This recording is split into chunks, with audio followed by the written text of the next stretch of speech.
So it's either your right foot is in front like this, or when you pivot, you step so that your right foot is in front like this, which is exactly the same, but just facing the other way. So the first one happens, now I'm here, I'm going to step and sweep together. Step and sweep together. Step and sweep together. So that when I go into it, that is what I'm doing, is I'm stepping and sweeping together. So I can step my right foot forward, or I can step my left foot back to get myself into that position, right?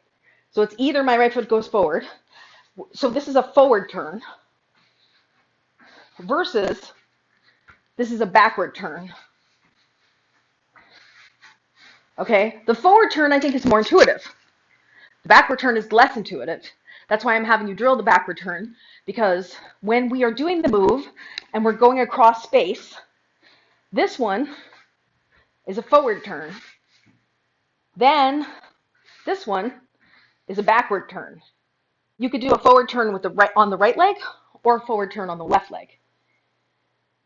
You could do a backward turn on the right leg, or a backward turn on the left leg. Step is so that you can, right? So if I'm here and I go this way, I've moved this towards this side of the room. If you have a limited amount of dance space, you want to be able to move back to where you started. So if you forward step on one turn, you want a backward step on the other.